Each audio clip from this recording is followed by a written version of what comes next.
Welcome to the Profitable Farmer podcast, where we share stories and tips to help you run a better farming business and create your very own freedom farm. If you're looking to work smarter and not harder in your farm business, welcome. You're in the right place.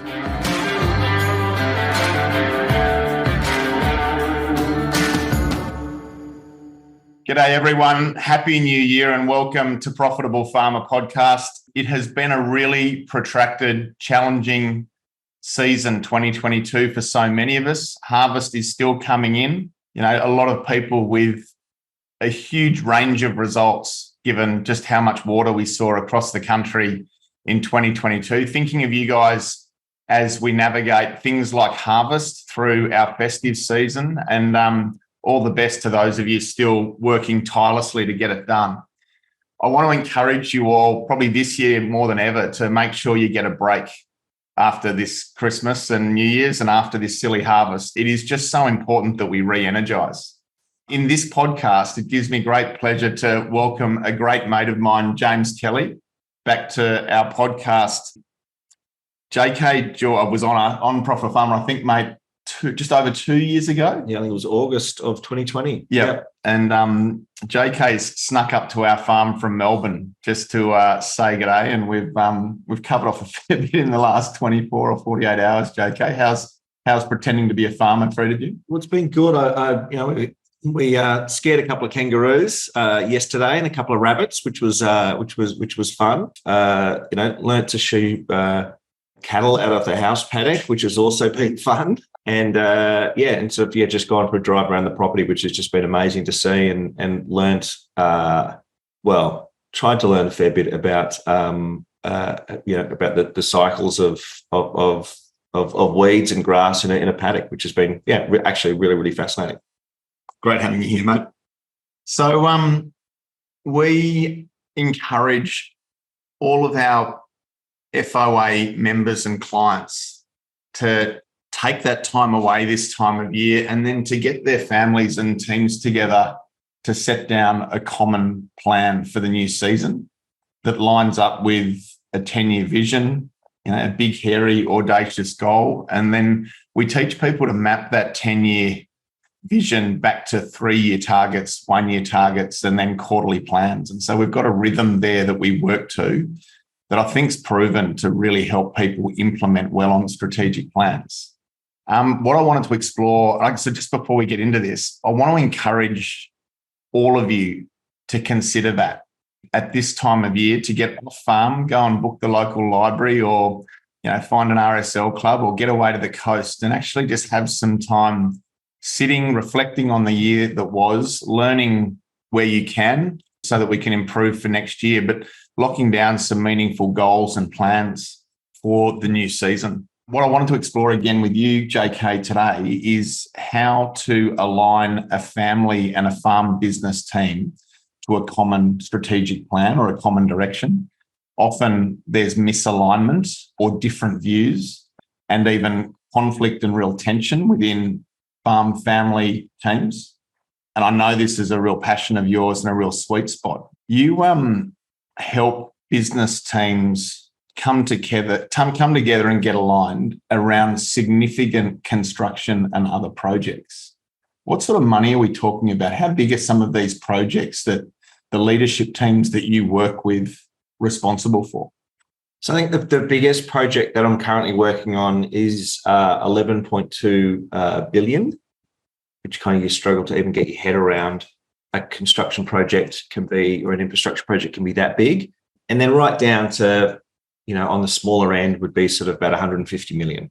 So now most of the projects we work in would be what we call like a mega project, which would be a multi-billion-dollar project. And I'd be working on 3 or 4 of those at any one time. And mate, when you talk about Alchimie is a global management consultancy and coaching firm. How do you describe what Alchimie, your team, does? Oh, geez, that's a difficult one. So the reason it's difficult because it's very experiential what we do. So once you've kind of worked with us, you get it, but it's harder to explain. It's a bit like trying to explain what swimming is. Sort of, you jump in the water and you get wet and you move your arms and you move your legs and that's swimming, but that doesn't really explain what swimming is like. So we do a number of things, but in terms of this project world, we help leadership teams come together and solve a problem that they've probably thought has been intractable in the past. So they might have got themselves into a position, into point of conflict, where they don't see they can work with each other and don't see that there's any possible solution moving forward. And what we do is help them see their problem in a different way, in a more constructive way, and see their partners in a different way, that they can actually kind of craft a future together and work together. So I want to pick up on that point. There's a real subtlety there that I want to grab. Leadership teams of major projects can arrive to a point where they can't see a way forward, where they've thought about all of the options, scenarios, relationships, and they hit a point where they can't see a future, or they can't see an aligned way to move forward. Yep. So I'm just going to let you know that there are farming families out there that have been working together for 10, 15, 30, 40 years.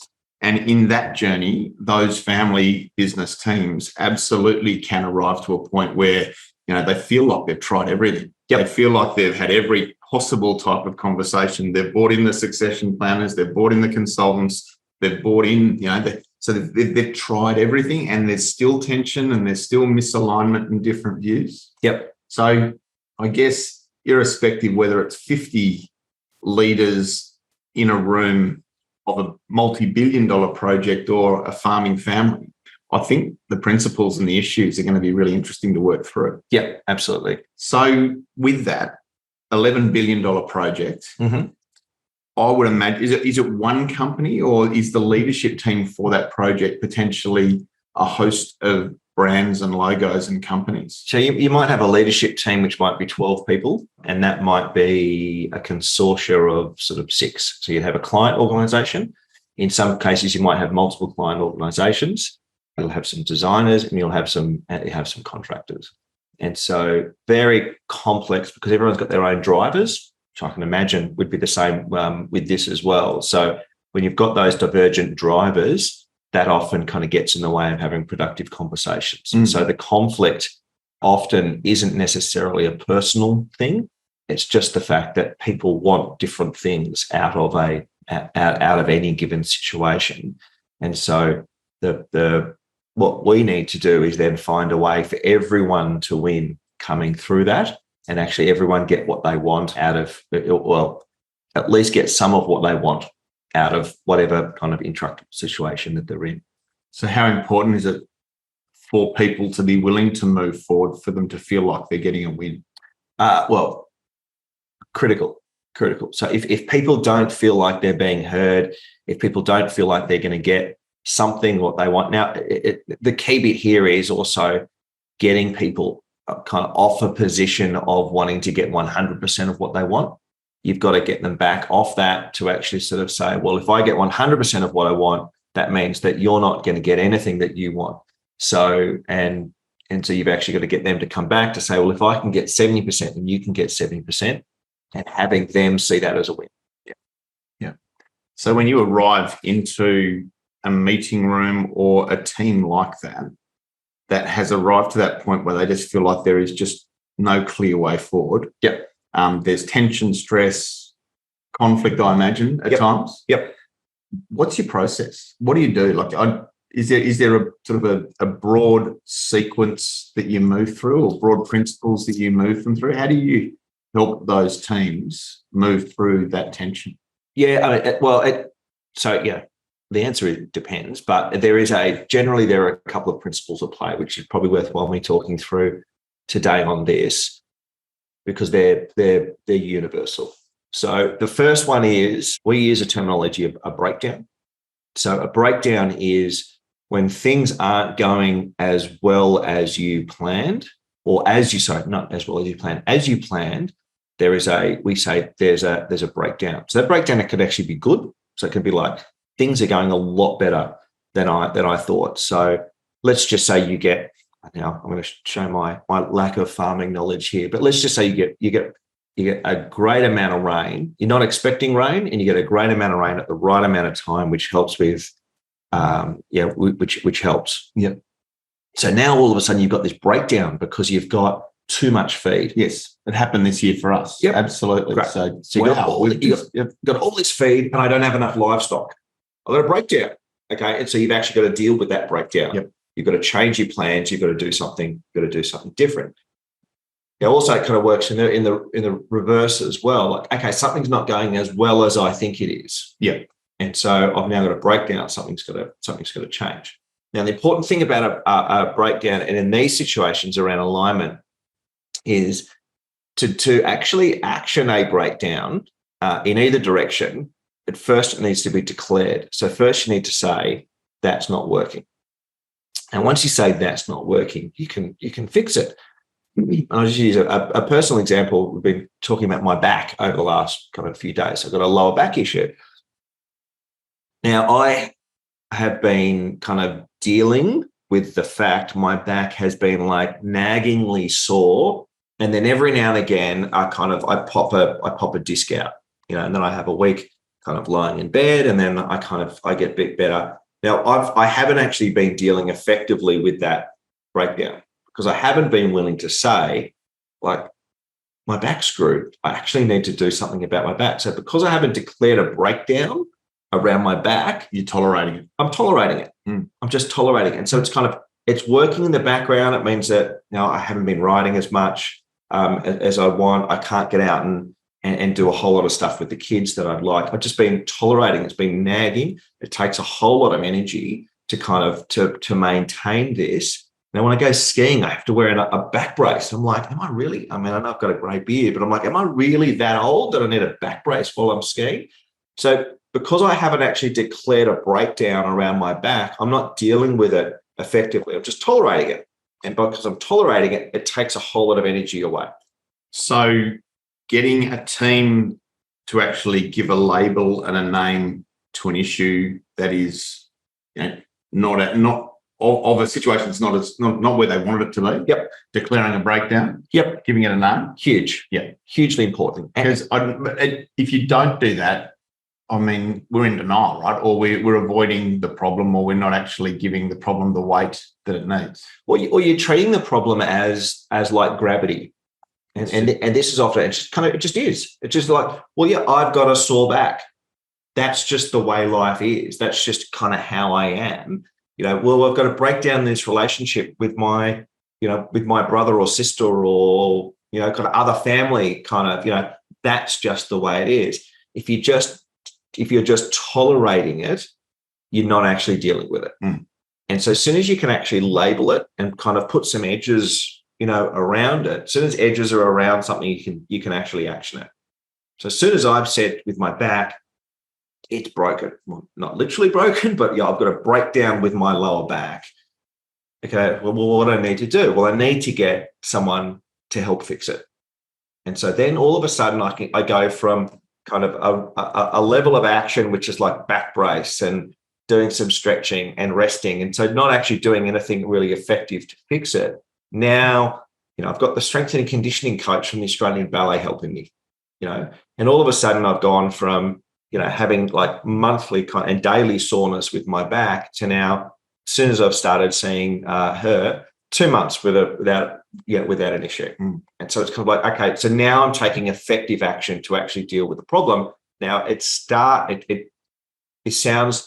like a too simple kind of step to take, but it is actually the most important one. It's actually the declaration that something isn't working, and that you actually need to have a shared declaration that something's not working. So on a personal level, I'm pretty sure there's quite a few listeners thinking that they need to declare their back problem. Yeah. Most farmers have some niggles with shoulders and knees and backs and hips that they're tolerating. So it's great on that level. But so when you get together as a team, let's say it is that 12 people part of that leadership team, everyone will have different issues. So they'll have different breakdowns that they would like to declare. Are they all valid?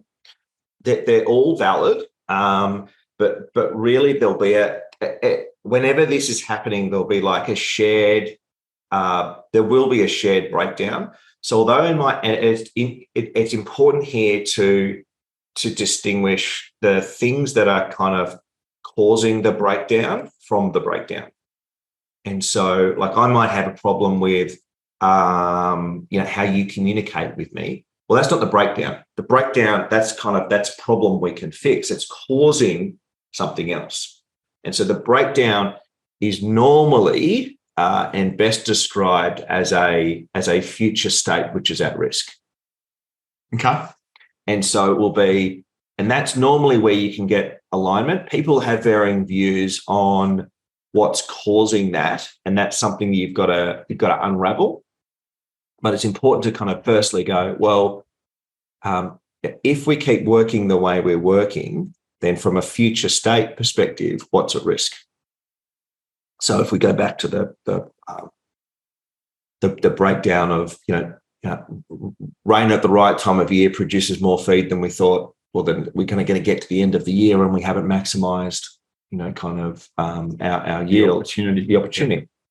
So that's the breakdown. Now, if you've got a more kind of personal thing, it might be like, well, okay, if we've got to break that, in the family relationship, you're trying to have a farm succession or something like that, then it's kind of like, well, what's the predictable future if we don't make a change?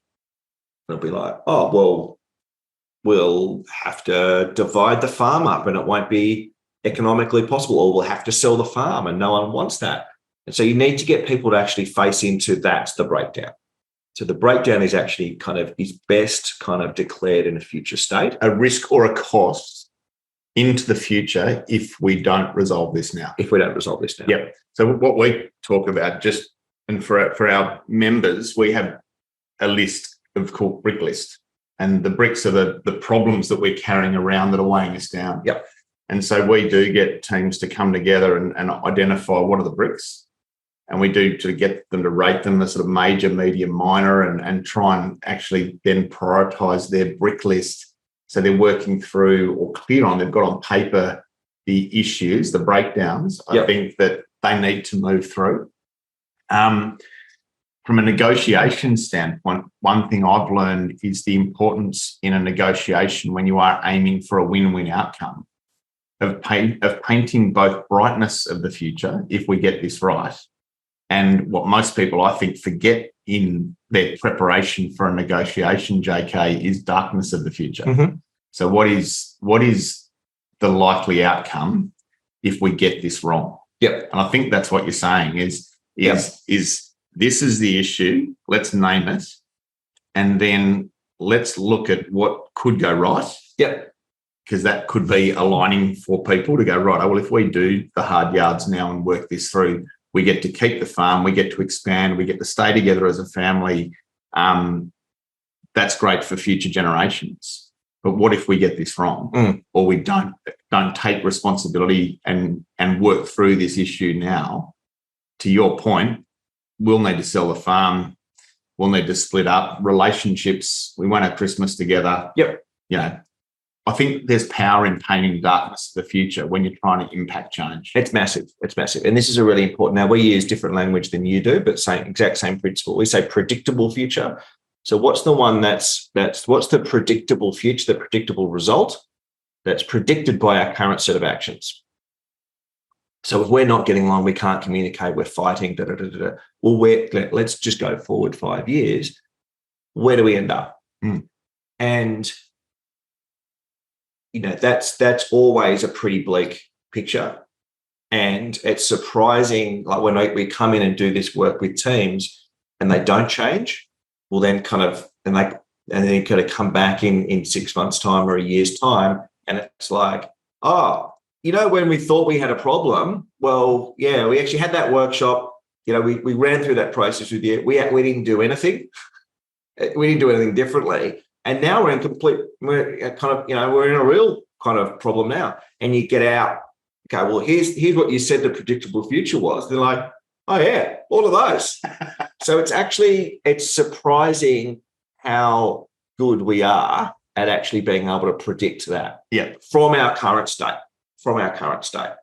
So we kind of distinguish that as being the predictable future, which is often if you're looking into a future where you've got a sort of a breakdown that's not working for you, then it's a really important process, because firstly, kind of part of the process that we go through, one of the principles is finding some common ground.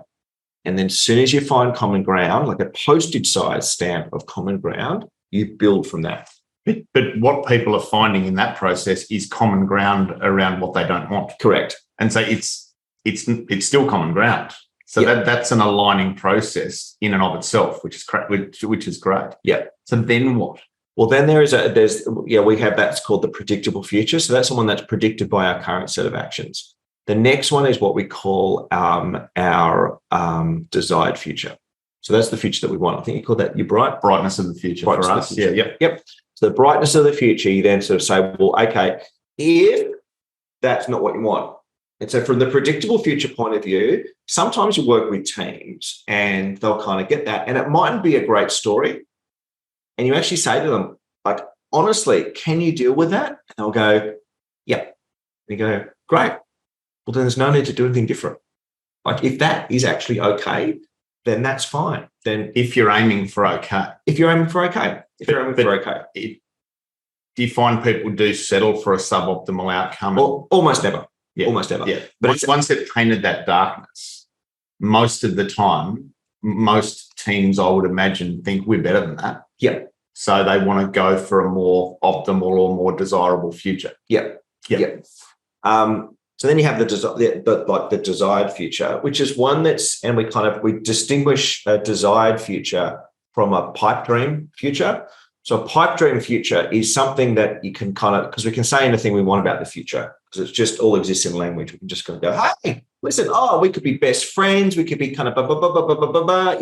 That's like, do you actually want that?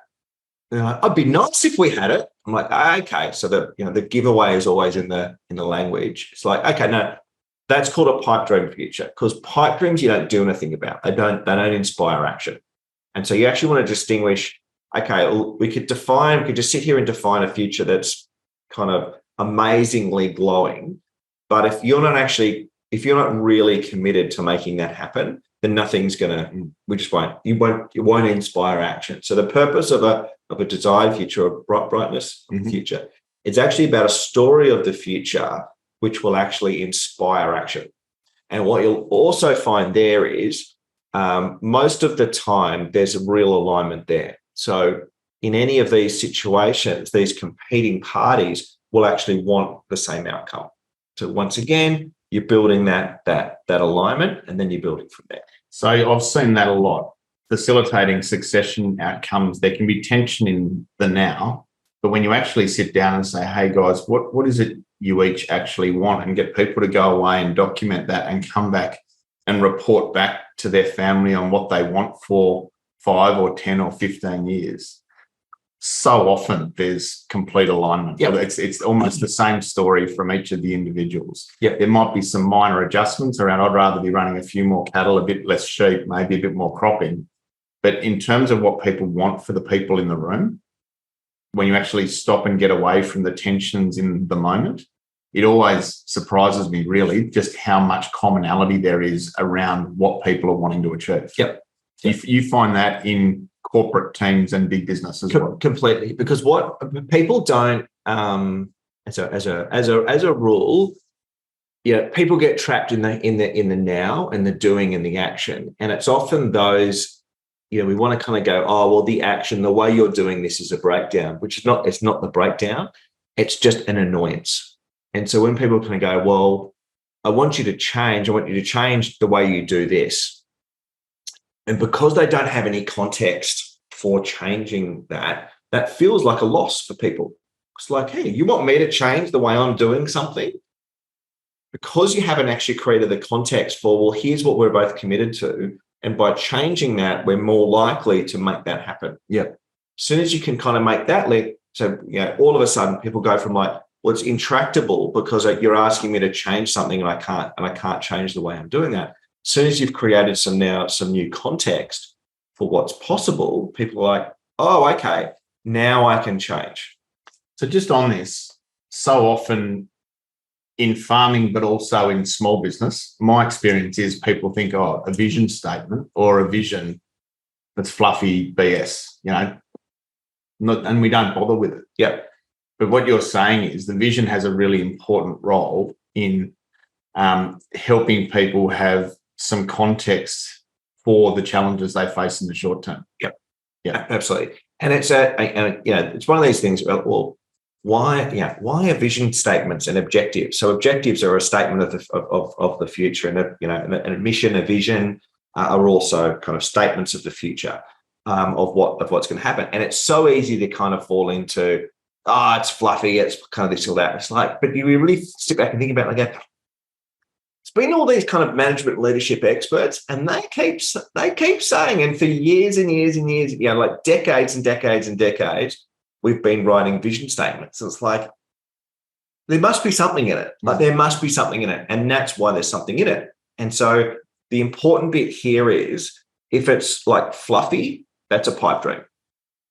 And so it's got to be real enough and tangible enough and actually direct some action, which is why, like when we're working with teams, we won't stop at a vision statement. We'll actually go for a set of objectives as well, because you want to really paint that future as clear as possible. And so people kind of get invested in it. And the important thing here, and I said kind of earlier on, it's, with my back, it's easy because I have complete authority over my body. So I can kind of declare a breakdown in my lower back and fix it. With this, you actually need the declaration of the breakdown in this case is actually the distinction between the desired future and the predictable future. So that's now, okay, so now we've created a problem because this is where we're heading and this is what we want. And that needs to be done by all parties that have got authority, so authorship of that future. And so you actually need all of those parties to come together, and you're going to go, yeah, that's where we're heading and that's where we want to go. I'm comfortable that there is a problem. I'm comfortable there's a problem. So as soon as everyone in that, now we won't kind of go, declare a breakdown, but like people have declared the breakdown by going, yep, that's where we're heading. That's where we want to go. The problem is now declared because we've got a distinction between those two. There is a problem to solve. In the setting down of a vision or a desirable future, I find you have people who are massive optimists and they think that pipe dream is absolutely attainable. So what they want to set down is, I want to be 50,000 acres in 10 years' time. And then you get those more conservative realists and people who go, not possible. I reckon we need to go after 15,000 acres. How do you help people find commonality where some people are big picture thinkers and bullish and others are more conservative in how they see the future playing out? Yeah, and that's a difficult one, but you've got to try and find. Now, you mightn't get, like, you could still maybe live with 10,000 hectares versus 20,000 hectares. Like, there'll be and it might be around, well, we want the farm to, we want the farm to get bigger. That might be where you need to land. Now, but it's also then it's like, well, bigger by a hectare or bigger by 10,000 hectares. There'll be two very different streams of action to go about each one of those. So it really is important to actually get that. So some of it will be the person that only wants, just using that example, 50,000. And someone's like, oh no, I'd be happy with 10. It needs to be 50. You actually then need to find some sort of alignment, because ultimately there will be a different action for each to achieve each one of those. Just on that, my own response to that would be pick a different metric. If there's tension around that, well, what do we need the farm to achieve? Well, we need to educate kids into the future. It needs to provide for the older generation. It needs to be able to withstand this, achieve that. So you could probably come up with a different definition where size doesn't actually matter. Well, it's about the outcome. That's really good, and that's really good actually. So you might actually then, so we call you kind of chunk up. So when you can't get alignment down at that level, you then kind of go, well, okay, well, what's 10,000 or 50,000? What's that in service of? Well, it's in service of creating a better future for our kids. Okay, well, let's talk about that. What does that mean? Well, it actually means, but like, so if you kind of chunk up the goal, you can tend to get alignment. And so what you tend to want to do, you kind of chunk up to get alignment, and then you kind of chunk down to get, or then you cascade down to get action. Yeah. So if there's tension in the setting down of a vision statement or brightness, look for a different metric. Look to chunk up. Chunk up. So you kind of chunk up and go, okay, well, what's that in? And the question will always be, what's that in service of? So what's the growth in service of? Is it just money? Is it footprint? Is it diversification? Is it, kind of future for the family? Like, what's that in service of? And that's where when you chunk up, you'll then find alignment at some point. Then what?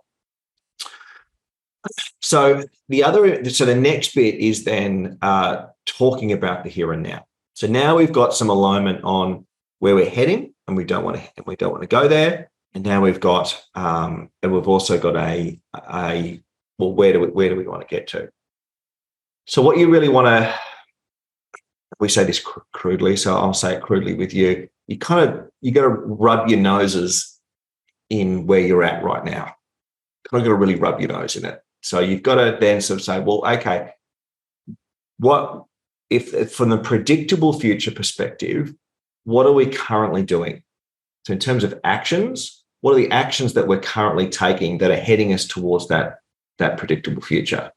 And it might be, well, we're not communicating, we're working against each other, and you really want to kind of like rub your nose. So from a consultant's perspective, we rub our clients' noses in all the kind of crappy behaviour. It's facing the brutal facts, isn't it? And I think we've got to, once we've labelled something as a breakdown, then we've got to own it. Yep. And that's all about that process. And owning it fully, and with your example, really checking in on what is the cost now of you having that bad back. Yep. When you actually stop and give it time and focus, it's not okay.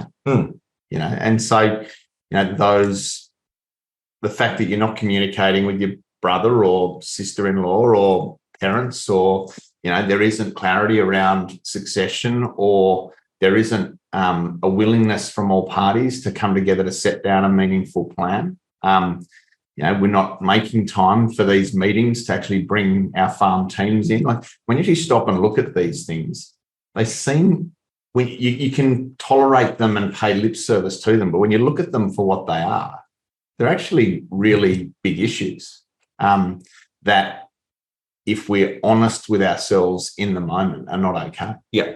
And the other thing as well, what's starting to come clear for people is like the intractability. That's not a word. We've just kind of invented a new word. It becomes, it's like, oh, yeah, okay. This is so clear now. This is so simple. I'm doing, like, we are doing all of these things, and it's creating that. And all of a sudden you start to be able to kind of go, oh, I get it now. That's not enough, because what's creating those actions is a set of values are at play here as well.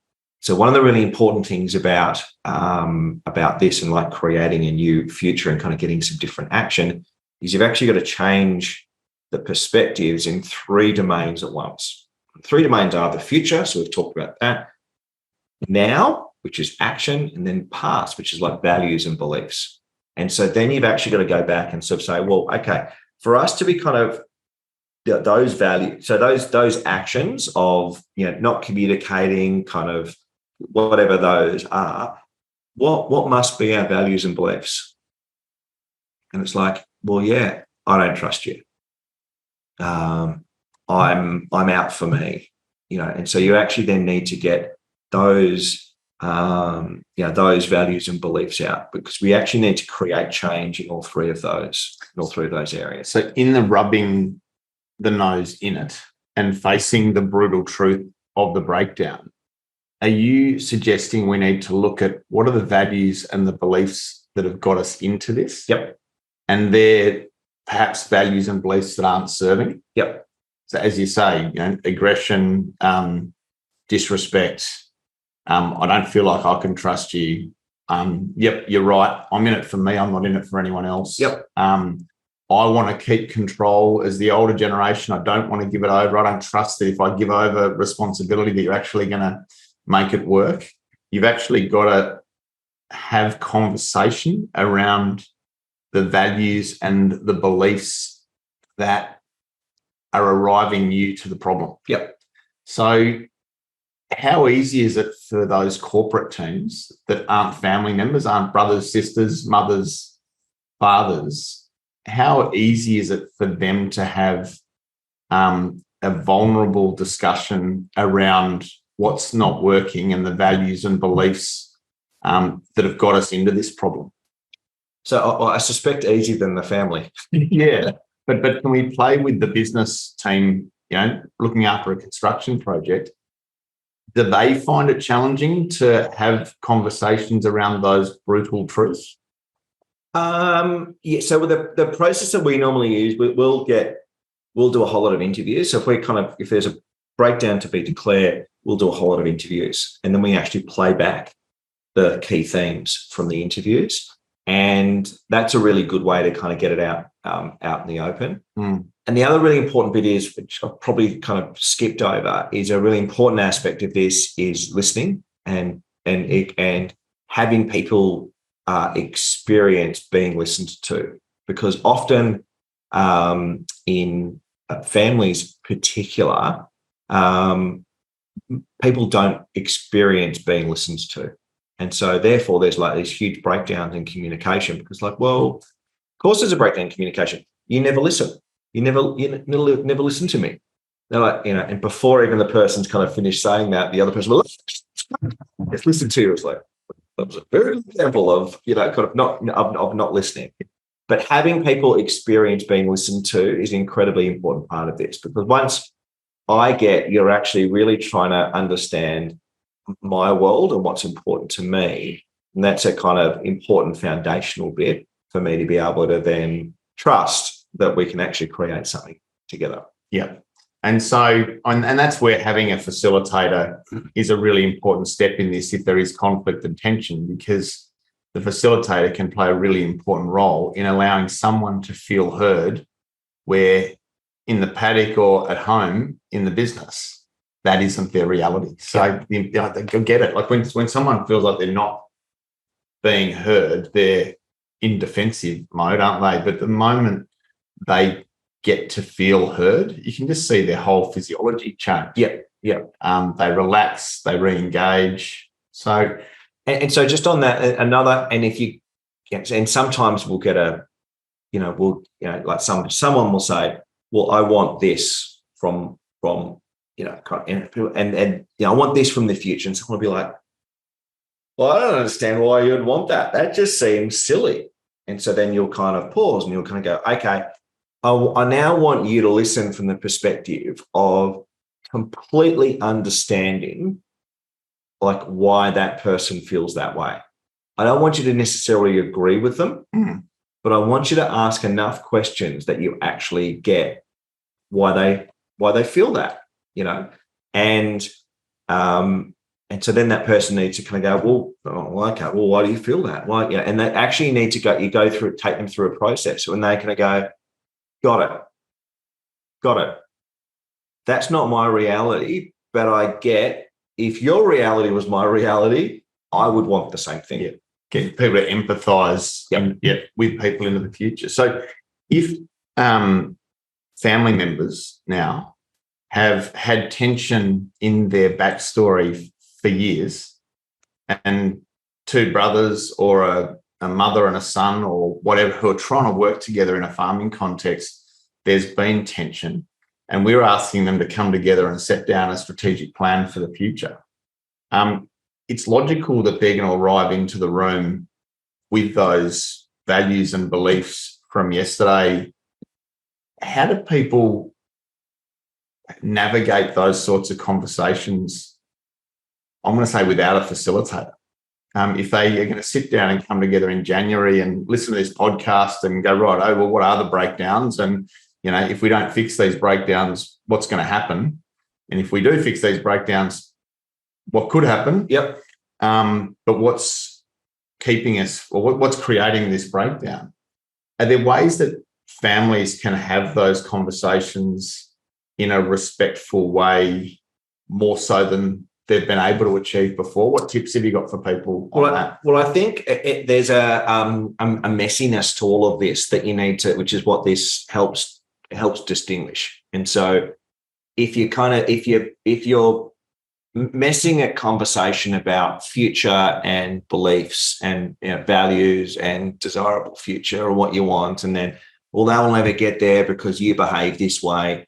You've actually got to kind of compartmentalize those things because they're different. They're different aspects. They're different domains. We call them, domains is the language we use. They're all different domains, and if they're mixed in together, it's intractable.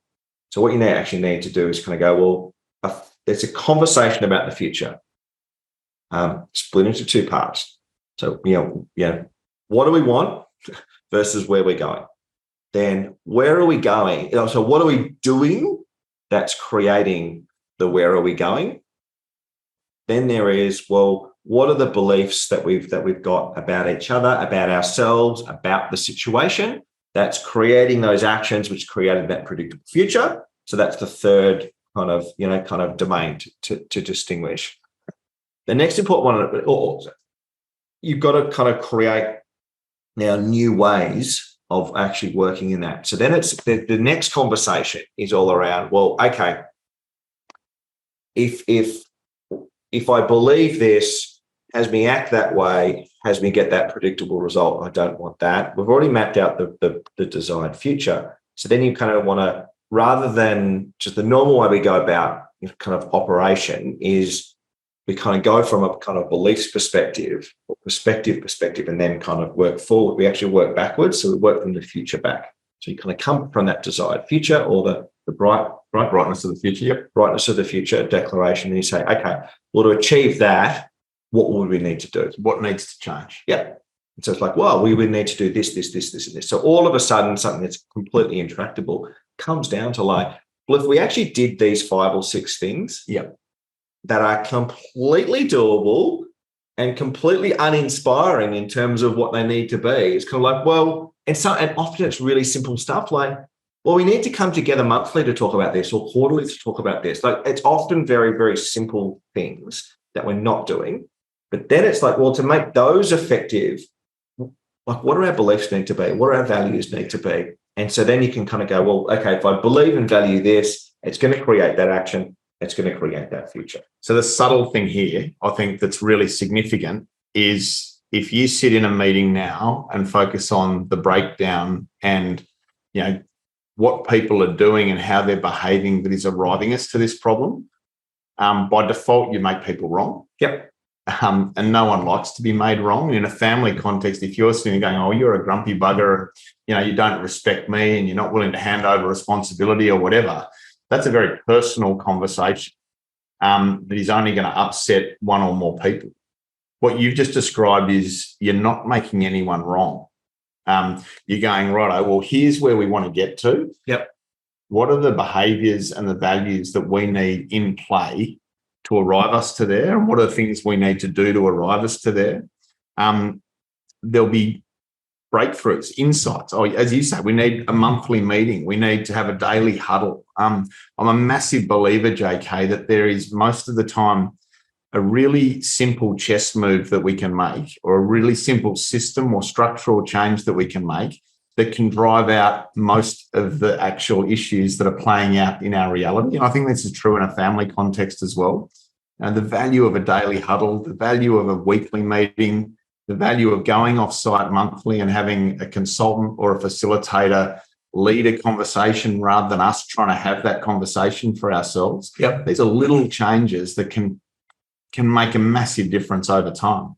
But what I love about what you said, and I think this is really important for our listeners who are trying to align their family teams, is if you work from the future back and you look at what are the values and the beliefs and the actions that we need to take in the now and in the short term to move us in that direction. what you're doing is making everyone right. Yep. Not making people wrong. I think it's it's a professional way to go about solving personal problems rather than focusing on the individuals. Yep. What's your comment there? Well, it's incredibly important. I mean, as soon as you make someone wrong, you're putting them back into their box, or as we say, into their cage, and they can't get out of it. And they'll shut down. They'll disengage. They'll disengage. Yeah. And so it's really important. It's incredibly important, because as soon as you make them wrong, you kind of do that.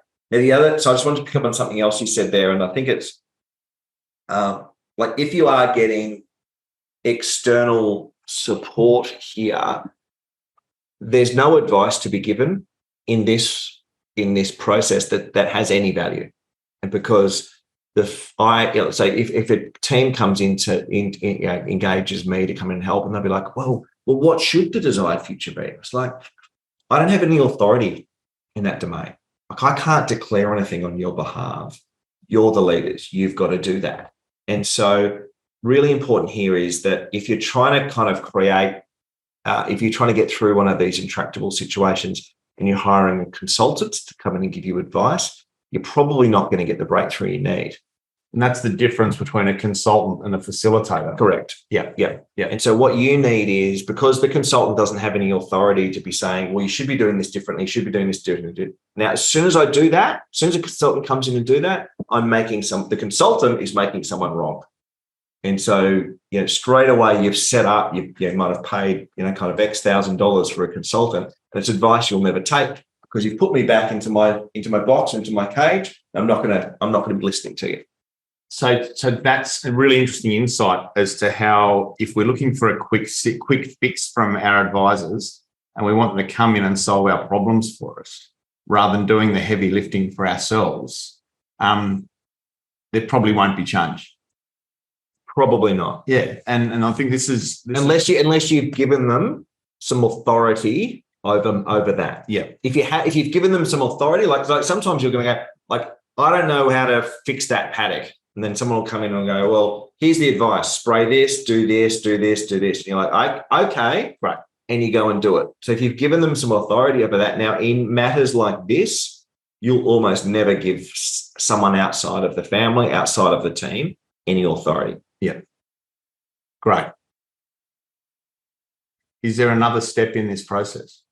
Well, so the other bit is getting to action. So what we've done is we've mapped out what needs to happen. The next really important piece is actually getting to action. So there's a game people play generally, kind of coming out of these things, where you kind of go, okay, well, and everyone's like, well, I'm just going to see. I'm just going to check, see if Jeremy makes a change before I commit to making one. Before I commit to making a change. And so now, while I'm thinking that, you're thinking the same thing. You're like, well, I'll just see what JK does here. If he makes a change, then I'm right on it. I'm right on it. But I need to see them make some change. And so you've actually got to kind of call that and kind of get through it. And it's actually because what's happening, what really that is there's a lack of trust. Now, so one of the important bits coming out of this is you've got to assume some trust. So it's going to be like, so everyone's got to come out of this with a commitment to everyone take the first step, regardless of what they see. Regardless of what they see. So it's kind of like, well, okay, I've got to then come out of this and I'm actually going to do something different. Like if it could be really small, like the weekly huddle or the monthly kind of meeting. I'm going to set that up. I'm going to arrive to it early and be jogging on the spot, ready to go. Yep. Because often you're kind of like, oh, the weekly huddle was a good thing. It's like, yeah. But that was Hutch's kind of, he should have set that up and he didn't. So, So all I'm really wanting to do is do some point scoring and make you wrong that you didn't set it up. So it is really important to be sort of, actually like be the initiator of the first step of action. And these aren't big, often they're not big grandiose things. So we talk about that there's two ways we can play: above the line, below the line. Below the line's blaming others, excuse me, making excuses or being in denial. And above the line, first, it's taking complete responsibility and then taking complete ownership. Yeah. I think what you say, it's just human nature, isn't it? That when there is a breakdown or a problem or an inefficiency, that we just point the finger and go, look, I'm all right. It's my brother or my sister or my father, or it's Billy, the farm manager. It's their problem. I'm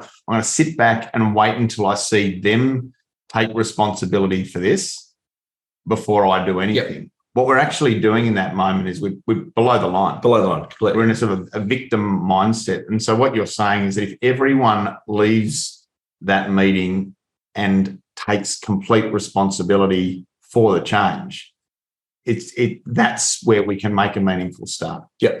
Yeah. And part of this will be kind of getting people really clear, like what are you committed to here? You actually, and bringing people back to that. And that's why our vision statement is so important, because it's like, well, what are you committed to here? What are you committed to here?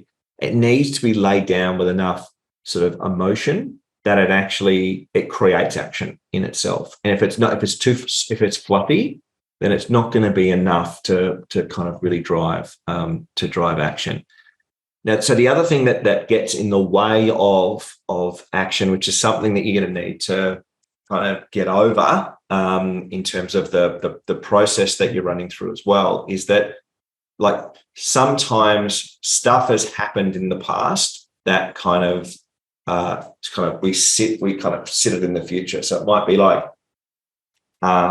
between, like, something's happened in a relationship between someone, and it's actually just agreeing to at some point, like, getting complete on that and moving on with it. And so that will be the other thing that gets in the way of action, because it's almost like a vendetta. It's like, well, I'm not going to do that because every time I try that, this is what happens. And you bring up an incident from the backstory, or from yesterday, or last time I tried this is what you did. Yeah. And you're throwing that memory from yesterday into the future as a justification to not change. For inaction. Yeah. Yeah. So really, and this is a really important kind of distinction here, I think. Like when we talk about action, so inaction is a type of action. So not doing anything is actually doing something. It's actually doing something. And so you've actually got to go, well, what are the kind of actions we want? Well, inaction is not one of those actions that we want. And then it's and then the other bit as well is accountability. So making sure you've got some way to hold yourselves accountable for this. And so it might be just something around, a phrase you use. It doesn't have to be kind of serious. It can be like a phrase that you use to actually help get you back on track. So that's a really important kind of aspect of this, because we're human. We're all going to fall down. We're all going to commit to do something and then forget to, just forget. Sorry, I meant to do that. Now, if there's something in the past that's kind of coming up, it's like, oh yeah, well, that's just, so-and-so kind of playing their games again. So you've got to find a way to kind of hold yourselves accountable. And when you do go off plan, which you are going to, how are you going to get yourself back? How are you going to course correct very, very quickly, rather than let it get drift too far off? So it's really important moving forward, like action, you're actually managing action. So you're taking first action, you're kind of cleaning up any kind of background stories that kind of you keep putting into your future. So kind of cleaning those, getting complete on those, because they're going to stop you acting or stop you taking effective action. And the third one is that accountability. What can we put in place that when we do go off track, because we're humans, where that's going to happen, how are we going to course correct very quickly, and how are we going to hold each other accountable for actually taking the actions we've committed to take? So for all the small businesses and farm businesses that I've coached, I don't think I've ever really seen a method by which we hold ourselves accountable. And so I guess my question is, that team of 12 running that multi-billion-dollar project, how are they going to go holding themselves accountable? So this is a really interesting kind of thing. We'll take the teams through. We'll sort of, we'll ask them what they do for a living, and kind of look at you kind of strangely and go, well, no, literally, like if I was a fly on the wall flying around your office, what would I see you do? Like, well, you'd see me on the phone. I said, tell me from the fly's perspective. Well, you'd see me on the phone, no, I would see you holding something up next to your ear. What would I see you do? Oh, well, you'd see me talking into the phone. Okay, great. Then what would you see? Oh, well, you'd see me talking at a screen like this. I'm like, oh, okay, so you talk at a screen as well? Yeah, I talk at a screen. And then what you say? Well, then you'd see me walk around and going to get a coffee, and 3 people would stop me. Oh, okay. And when they stop you, what do you do? Oh, I talk. Oh, okay, great. And then when you go into then I'm on my way to a meeting. Okay, and you go into a meeting. What do you do in your meeting? Well, I talk. It's like, oh, okay. So you're a professional talker. They're like, yeah, yes, I'm a professional talker. So in that, now farming's different because farmers actually do something physical. They don't only talk about management teams. They talk about a problem. And then other people go and do the physical work, do the technical. Yep. Now, farmers, the little known about farming and kind of spending a couple of days with you do both. But I think we underestimate the importance of and just how much of farming is in and around relationships and communication. Yeah. You've been here 48 hours. We've had 4 contractors on our place. Yep. It's a big logistical project. We underestimate communication and our leadership role in agriculture, and the amount of talking that is required to get it done. Well, every time I've noticed when those contractors come on board, you haven't stood at the homestead and said, here's what needs to happen in paddock 6. You've gone out there, and walked it through, or, as we did yesterday, we drove around. Okay. We need to spray here. We need to spray there. We kind of, okay. So once you've done it, so it was, and it wasn't micromanaging. It was just actually making a really clear request and making sure the communication was clear. Now, in accountability, it's the same. So accountability actually exists in language. And so, like my management teams, they're professional talkers. Well, farmers are professional talkers and professional kind of doers. So the accountability needs to happen in conversation. That's how it happens. Now, there might be a framework for that conversation. So it might be something as simple as minutes of meetings, but dates and people next to things, and just actually making sure that when we make a request of someone, that the request is actually really, really clear. Because then that gives that person a chance. So, okay, well, you're accountable for setting up the weekly meeting. Okay, great. So it's going to be 8:00 every Monday morning. Done. No, that's not what I meant. You actually need to make sure that it's effective, that we have an agenda, that we keep minutes, that actions are taken between meetings. Yeah. So it's actually clear in that accountability. It's actually really clear about kind of requests and promises, and getting that kind of getting that very kind of getting that working well. But managing that accountability is incredibly important, and it's in language. Now, there might be something that you use to help you with that exists on paper, like some minutes or something like that. Yep. But it will be, often quite repetitive, boring, kind of conversation. Well, we said this, how we going? We said this, how we going? Yeah. And actually making sure that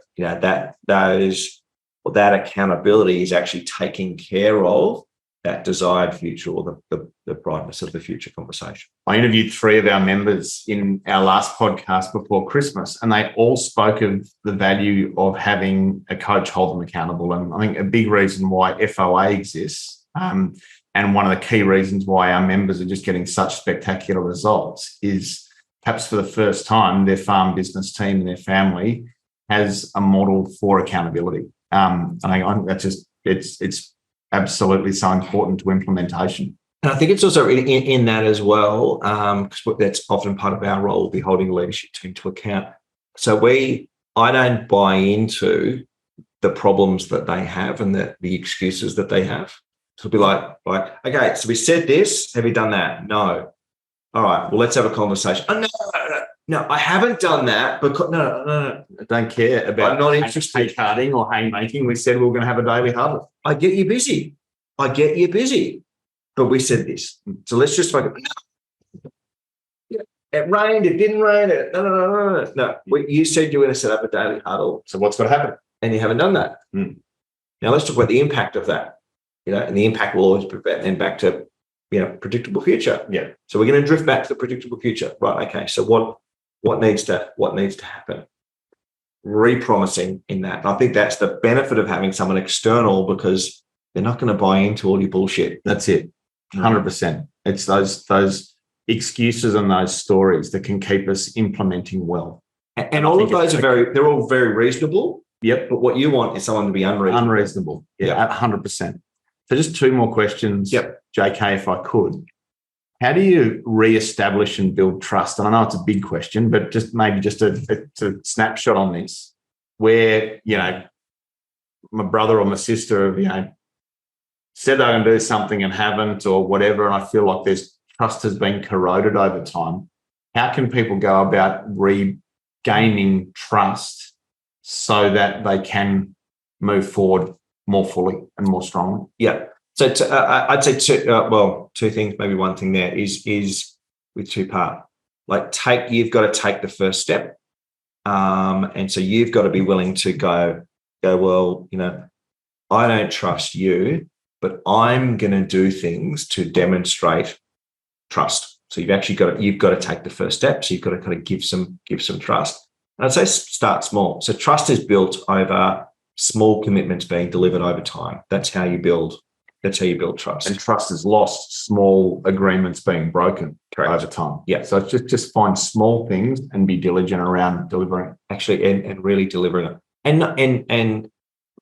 And checking in that it's being delivered to the satisfaction of the other person. Yeah, nice. So it's kind of like, okay, so I've set up the daily huddles. Quite a small task. I've set up the daily huddles. Can I just check? Have I done that in a way that makes that's what you want? Yeah, it is. Okay, great, thanks. And not looking for any sort of anything from that, but just checking that, because often what will happen is, we use a model for kind of trust and integrity and importance of your word, is that it's not enough to deliver something as you understand it. That doesn't build trust. You've actually got to deliver something to the way that the other person understands it to be done, even if they haven't asked for that. Even if they haven't said, by setting up the daily huddle, what I mean is these 5 things. They might have just said, set up the daily huddle. So you think you've done that. Just go like, well, I've done that. It's how I understood the task. Well, that doesn't build trust.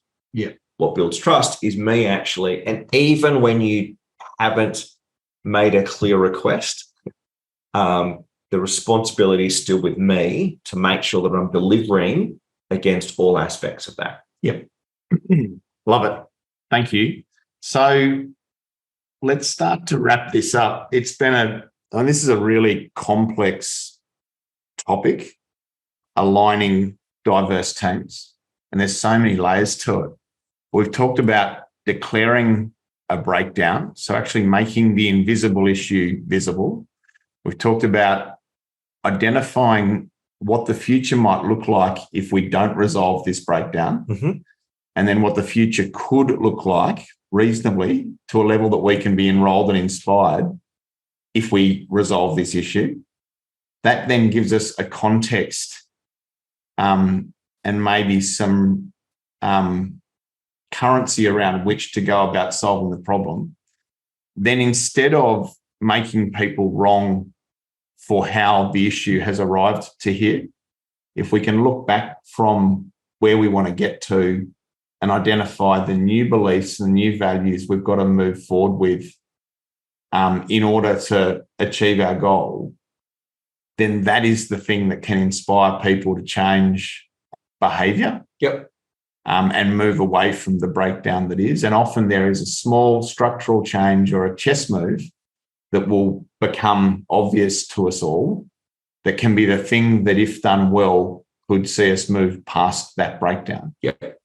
And then some really interesting comments around how to be respectful and how to bring accountability so that the implementation around the change is meaningful, and how for people to take a leadership role first and early in that process rather than sitting back expecting others to change before you do. I just think there's so many layers to that, and it's such an interesting topic And for our PM members that are listening, I think, this reinforces just the importance of implementing on all of those little constructs that we're working through with you around vision, 10-year goal, BHAG, values, having a quarterly plan, having quarterly meetings, weekly meetings, daily huddles. I mean, the system, to your point, is proven in so many high-performing businesses and high-performing teams that these constructs all lined up well make a massive difference. So stay on that path to getting these things set up. And for those of you listening that haven't made a real step yet in and around some of these principles that JK has talked about, this is my last question, JK, is where do people start? And we started this conversation around declaring a breakdown. But I guess I just want to give people their first step. If they haven't had a planning meeting before, or if they haven't been able to get both generations or all family members together, and when they have, it's been a less than constructive conversation, where can people start on the back of this to make a positive step towards better alignment as a farm team than they've had in the past? Yeah, well, we'll start with a conversation about the future. So maybe go back. I think where you need to start is with yourself and deal. If you've been seeing this issue going for a while, like what's stopping you? What stopped you in the past having this conversation? And because you've got to get over that yourself to actually have this successfully. So one thing as well, and two parts of this is, it's just occurred to me before to talk about this, is that you've got to think about this being a generative conversation. So we're actually creating something through the conversation that we're having rather than it being about fixing something. And so that can often give some people some freedom to get into the conversation, to actually start the conversation, is to actually come from like, okay, I'm not coming here. We're not here to fix something. We're actually here to create something. So we're going to create a new future for the farm. And that's that's the conversation I want to be involved in. I don't know, like fixing problems. That doesn't sound fun. A creative conversation, a generative conversation. So it'd start with kind of this from a kind of a generative mindset. The other thing I would say is, if you make this too serious, and if you make this, the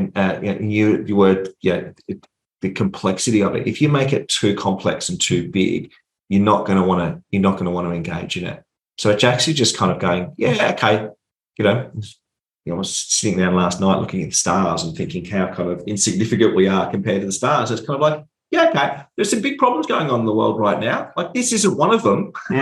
So let's just put this into some perspective, because that will often be the thing that's holding you back from taking the first step. Is going, this is too complex. It's too complex. Yeah, and I think that's why people feel complete overwhelm at times with a lack of alignment within a family business or whatever. But I think to your point, finding a way to keep perspective that this actually is resolvable. It's not a major issue.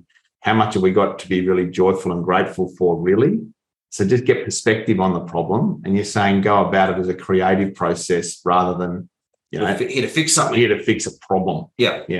And part of the creative process might be the declaration of a problem, but it's actually about the mindset needs to be around generative and creating something as opposed to, Love it. Always great to catch up with you, mate. Thanks for making the trek up from Melbourne. Absolute pleasure. Been great fun, and it's wonderful to just grab you while we have access to you to just check in on this, because I think this can genuinely help our listeners consider how they can have a really constructive planning meeting going into this new season. So I hope you found that useful, guys. I know I have. Always great to see you, mate. Thanks for your time. Mate, thank you very much.